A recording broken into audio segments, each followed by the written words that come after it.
Fala pessoal, beleza? Sejam muito bem-vindos ao canal de resenhas dos Perdidos no Tempo. Hoje o nosso papo vai ser sobre Old Dragon, guia de campanha Ermos.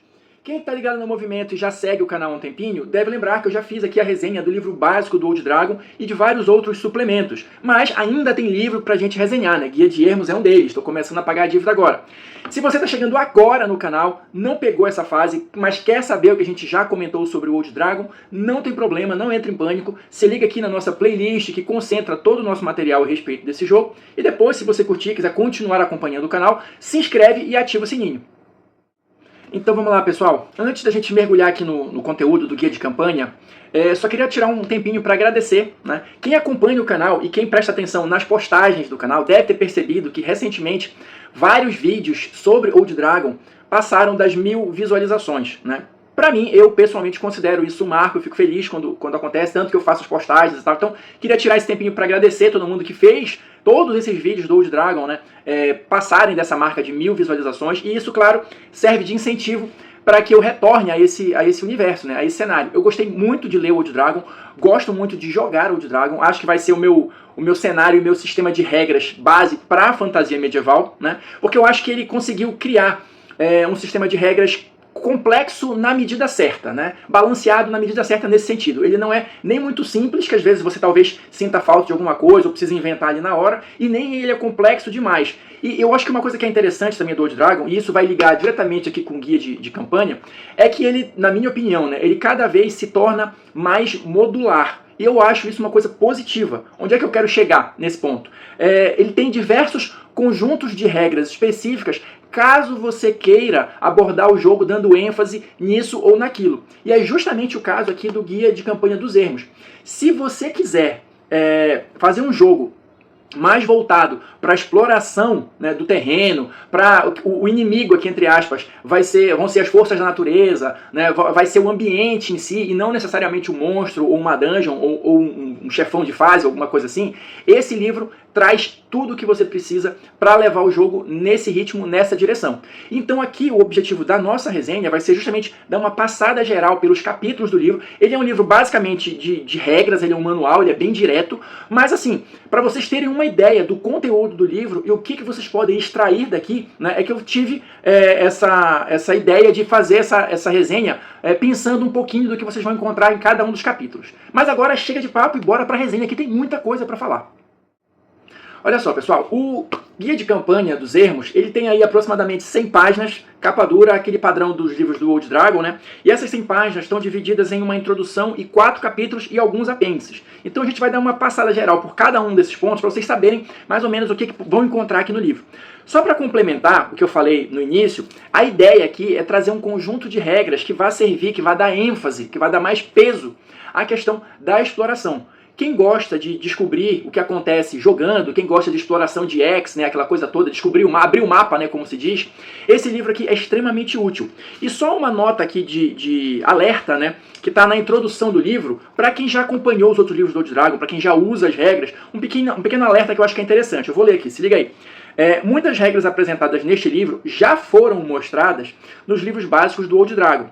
Algumas poderão ser levemente diferentes e isso é normal. O guia de campanha Ermos traz um conjunto de regras complementar e mais detalhado do que as apresentadas nos outros livros. Se você ficar em dúvida de qual regra usar, consulte o mestre. Então, como eu falei, a ideia aqui é dar mais ênfase, mais peso para esse lado da exploração. Por conta disso, as regras ficaram mais detalhadas, mais específicas, né? No caso aí de dúvida, você consulta o narrador. Mas, seguindo a linha de raciocínio que eu estou colocando aqui, se vocês querem, né, experimentar esse estilo de jogo, as regras que vocês vão usar são a guia dos Ermos, né? Porque elas estão mais específicas, mais detalhadas, mais adaptadas para esse estilo específico de jogo de exploração. O primeiro capítulo do livro chama Conhecendo os Ermos.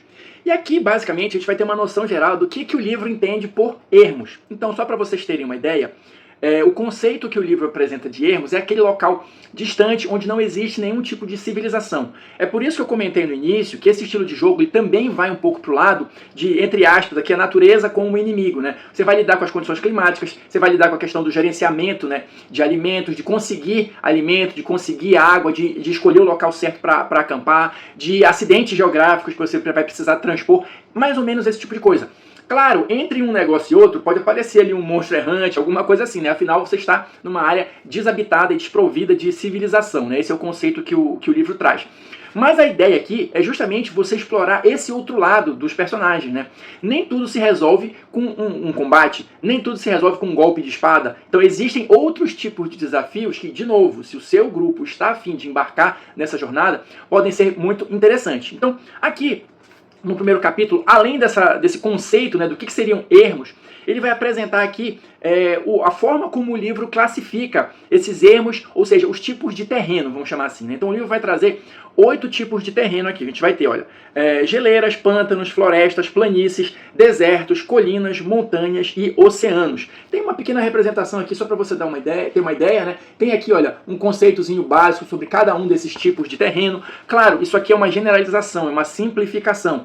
O próprio livro diz que existem situações em que terrenos se mesclam, ou que você pode ficar em dúvida se é um, se é outro. Ele tem algumas dicas, né, para você lidar com esse tipo de situação, mas basicamente, para a gente ficar aqui só na visão geral mesmo, ele vai apresentar esses 8 tipos de terrenos, e isso já vai dar uma primeira diferenciação no estilo de jogo, porque cada terreno, além de ter as suas características físicas específicas, isso vai se refletir, por exemplo, né, no mais clássico, custo de movimentação, tempo que você vai levar para cruzar esse tipo de terreno, tipo de desafios que você vai encontrar em cada um desses terrenos. Então aqui ele começa dando essa visão geral dos tipos de terreno, para depois ele chegar nas situações em que você pode vivenciar em cada um deles.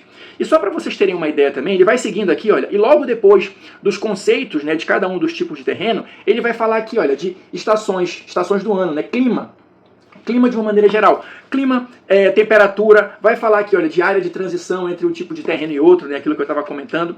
E ele já vai começar aqui logo de cara, sem muito lelalá, a te apresentar aqui as tabelas que você vai utilizar. É um livro cheio de tabelas que você pode referenciar, né? Você pode escolher se você é daqueles que gosta de preparar todos os detalhes da aventura, né? Você narrador, ou se você quiser jogar ali efetivamente para descobrir o que acontece, você pode sortear nas tabelas aqui também, né?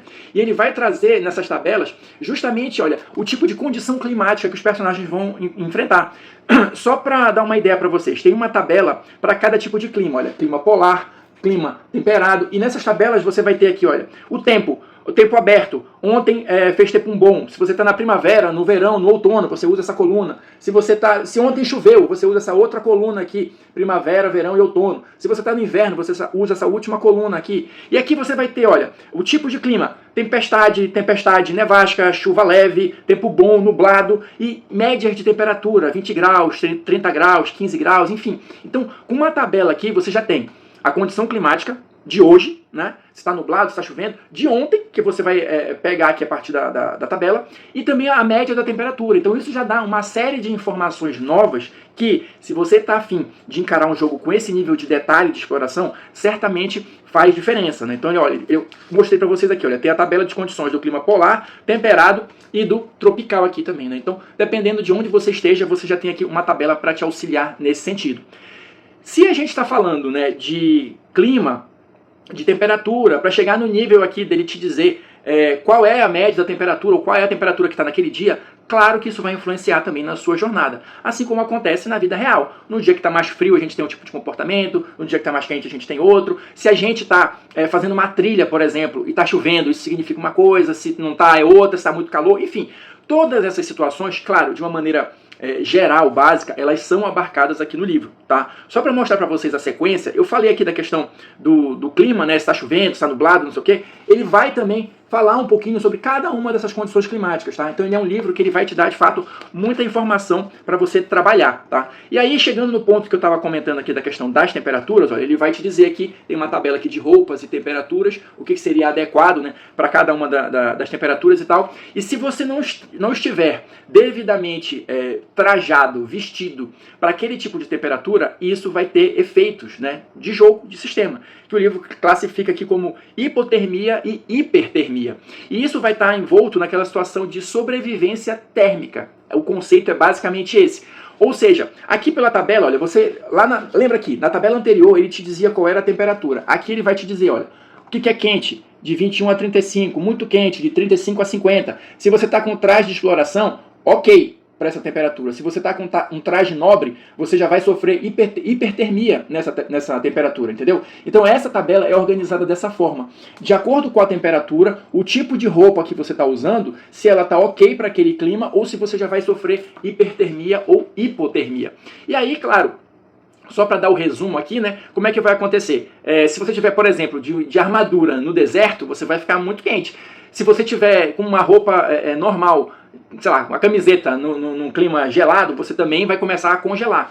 E isso aí vai te dar condições de exaustão e vai evoluindo ali para hipotermia, hipertermia, ou a partir disso você vai gerando a exaustão. E claro, você pode, o seu personagem pode vir a falecer por conta dessas condições. O livro ele vai trazendo regras simples, que é mais ou menos o seguinte, só para resumir aqui. Você vai jogar um D6 a partir do tempo de exposição desprotegida. Se você tiver de armadura, né, completa no deserto, a cada X quantidade de tempo você vai jogar um D6. Se você tiver só de camiseta na geleira, a cada X espaço de tempo você vai jogar um D6. Se você tiver... E aí vai estar dito aqui qual é o número que você tem que tirar. Então, por exemplo, acho que na média é o seguinte, se você tirar 1 ou 2, você começa a sofrer esses efeitos, né? Só que dependendo do traje, dependendo do tempo, isso vai aumentando. Pode chegar até no máximo, se eu não me engano, de 1 a 3 no D6. E aí você começa a sofrer esses efeitos de hipotermia e hipertermia. E no final das contas, o que isso vai resultar em termos de jogo? Perda de movimento, você vai ficar mais lento. Né? No caso do gelo, você pode ter congelamento de extremidades, né? Ponta do nariz, ponta dos dedos, esse tipo de coisa. No caso do calor, você pode ter insolação. E a partir daí, dependendo do tempo de exposição, né? O personagem pode vir a morrer. Ele vai explicar tudo aqui nessa página, toda a questão da exaustão, da hipotermia e hipertermia. Mas eu estou dando ênfase nisso só para vocês terem uma ideia do nível de detalhe que o livro chega. Mas, de novo, sem ser nada muito complicado em termos de sistema, mas ele aborda uma série de situações interessantes para você usar no jogo. Seguindo adiante para o segundo capítulo do livro, a gente tem, olha, viajando pelos ermos. Então, depois de ele te apresentar, de uma maneira geral, o que são os ermos, os tipos de terreno, as condições climáticas, o livro vai trazer aqui uma série de regras para você explorar, né, esses terrenos, né, e abrindo um mapa, como eu estou chamando aqui. A primeira coisa que ele vai chamar a atenção aqui é a questão, olha, da contagem do tempo. Então, para efeito de exploração, o que o livro sugere? O dia vai ser dividido em 4 períodos, tá? 4 períodos de 6 horas cada. Então a gente vai ter aqui manhã, tarde, noite e madrugada, para você conseguir se orientar ali e se organizar nesse tempo de exploração, né? E outra coisa que é importante é a questão do X, né, o hexágono e o sub-X. Aqui, claro, vai depender do nível de detalhe que você quer dar, né? Mas o hexágono, né, o X, como ele chama aqui, é considerado que tem 6 km, tá? Para você explorar um X ou para você ir de uma ponta a outra são 6 km. Mas, se você quiser explorar, como o livro chama aqui, acho que o termo é esse, explorar detalhadamente o hexágono ou explorar todas as possibilidades, você tem esses sub-X's aqui e cada um deles é considerado ter 2 km. Então assim, pensa comigo, se você quer só cruzar aqui essa parte do terreno, aí beleza, você vai cruzar o X aqui de 6 km, mas tem muita coisa para o lado aqui, para um lado, para o outro, para as diagonais, que você pode passar batido, se você está fazendo aquele tipo de exploração extremamente detalhada. Ou se, por exemplo, você está procurando um templo perdido, sei lá, e você chegou mais ou menos no local onde no hexágono, onde supostamente o seu mapa indica que aquele templo fica, mas em qual parte do hexágono ele vai estar? Então a exploração detalhada, ela serve também para esses exemplos que eu estou citando aqui, tá? Mas claro, vai depender tudo do nível de detalhe que você quer imprimir no seu jogo, né? Do nível de detalhe que a galera tá a fim de encarar. Outro detalhe importante em relação às jornadas é o deslocamento. Né? Quanto tempo você leva para fazer as coisas, como é que você vai organizar, saber quanto você conseguiu avançar e tal, esse tipo de coisa. Aqui o Old Dragon trabalha com a ideia de pontos de jornada, que eu também achei uma ideia bem interessante. Como é que vai funcionar isso aqui mais ou menos na prática? Você não precisa fazer nenhum tipo de cálculo extremamente complexo, não. Os pontos de jornada, na verdade, vão ser os pontos de movimento dos personagens. Só que como eles estão andando em grupo, você vai levar em consideração a menor taxa de movimentação dos personagens envolvidos. O livro até dá um exemplo. Se você tem um humano, um elfo e um halfling, né? Os humanos têm 9 de taxa de movimentação, o halfling tem 6. E aí o humano está no cavalo. Por ele estar no cavalo, ele tem 12. Só que esse 12 vai ser perdido, porque você vai considerar a menor taxa de movimentação, que no exemplo que eu estou dando é o halfling, é 6. E até o livro faz a malandragem, né? O mais interessante, o mais esperto seria o halfling ir no cavalo, né? E o humano ir a pé, porque aí a menor taxa de movimentação vai passar a ser a do humano e do elfo, 9, e aí eles vão avançando. Mas esses pontos de jornada, como o livro chama, vão ser gastos de que forma? Tem diversas atividades aqui que podem ser feitas, realizadas pelos personagens, e cada uma delas vai ter um custo em pontos de jornada. Só para dar uma ideia para vocês, olha, o livro exemplifica aqui que você pode ter aqui, olha, viajar em ritmo simples, vamos dizer assim, né? Marchar, explorar, descansar, tudo isso são atividades e cada uma dessas atividades vai ter um custo em pontos de jornada. E esse custo, claro, também vai variar, vai sofrer a influência dos tipos de terreno que a gente comentou, né? Às vezes da condição climática, e isso tudo, olha, vai estar explicado aqui nessas planilhas, tá? Nessas tabelas. Então, olha só, aqui eu tenho uma tabela de ação e custo em pontos de jornada. Então, viajar, quanto é que custa? Variável, depende do X, depende do tipo de terreno que você está. Então, aqui do lado tem, olha, se eu estiver viajando numa planície, quantos pontos de jornada custa? 1 ponto por X, né? Colina, 2 pontos por X, e assim por diante, né? E outras atividades aqui, olha, marchar, explorar, descansar, acampar, encontrar comida, né? Encontrar água, isso tudo vai estar previsto aqui com custos em pontos de jornada. Então, acredito eu que isso vai simplificar bastante essa ideia de quanto vocês avançaram por dia e tal, porque acho que na prática, né, preciso testar ainda, mas acho que é algo simples de você controlar aqui e saber mais ou menos quanto é que o pessoal avançou usando esse sistema de pontos de jornada. E só para mostrar para vocês mais detalhes aqui do livro antes de avançar para o próximo ponto, ele vai também explicar um pouquinho sobre cada uma dessas atividades, né? O que é explorar, o que é descansar, o que é marchar, viajar e tal, não sei o quê. Se você estiver viajando de noite, né? Se você estiver, olha, viajando no clima, com clima instável e tal, tudo isso vai ser levado em consideração. Mas avançando para o próximo ponto, além de você viajar, é importante também saber para onde você está indo, né? E se é que você está seguindo o caminho certo para chegar lá, né? Então, o livro também vai dar uma atenção aqui para a questão de navegação. E como é que isso vai ser organizado aqui no Old Dragon? De uma maneira que me parece até também bem simples, tá? Basicamente, tem 2 tipos de navegação, segundo o livro coloca aqui pra gente. A navegação controlada, que é quando você tem um mapa bem detalhado, né, que vai dizer todos os marcos ali que você vai encontrar durante a viagem e tal. Ou se, por exemplo, não, a gente precisa seguir o curso desse rio aqui. Beleza, o rio está do seu lado. O que o livro traz como consequência, né, dessa dita navegação controlada? É impossível você se perder. Você não vai se perder. Você seguir um curso de um rio, não tem como, né? Só se você deliberadamente sair dali de perto e tal. Mas se eu tenho que seguir o curso do rio e você segue o curso do rio, você não se perde. E aqui eu até acho que tem espaço para uma discussão, mas ele coloca na mesma situação quando você tem um mapa extremamente detalhado. Ele diz que você não vai se perder nesse tipo de situação, tá? É diferente de quando você está no que o livro chama aqui de navegação livre, que é quando você tem, é nesta direção aqui, é para o norte, é não sei o que, X dias para o norte, ou alguma coisa nesse sentido. Ou, aqui já é a interpretação minha, perdão, se o seu mapa não é extremamente detalhado, aí você tem a chance, a possibilidade de se perder. E como é que isso vai funcionar em termos de jogo? O livro coloca aqui que o narrador faz um teste em segredo para saber se o grupo se perde ou não, tá? Vai lançar, olha, 2d6 em segredo, sempre que o grupo entrar em um novo X e comparar com a tabela. Aí tem uma tabelinha aqui do lado. Se você tiver sucesso, o grupo não está perdido. Se você falhar, o grupo está perdido, mas o grupo não necessariamente sabe que está perdido. Esse é outro detalhe, né? Tá aqui a tabelinha, né, para você comparar ali o resultado e tal. Ele vai ter algumas coisas que vão levar em consideração, né? O tipo de terreno, o tipo de clima também, olha, se está em nevoeiro, tempestade, nevasca, se está viajando à noite e tal. Vão ter aqui umas penalidades de acordo com a situação. E você vai jogar 2d6. Só para dar a informação completa para vocês, né? Você joga 2d6. Se o resultado do teste for 2 ou mais, vocês não estão perdidos.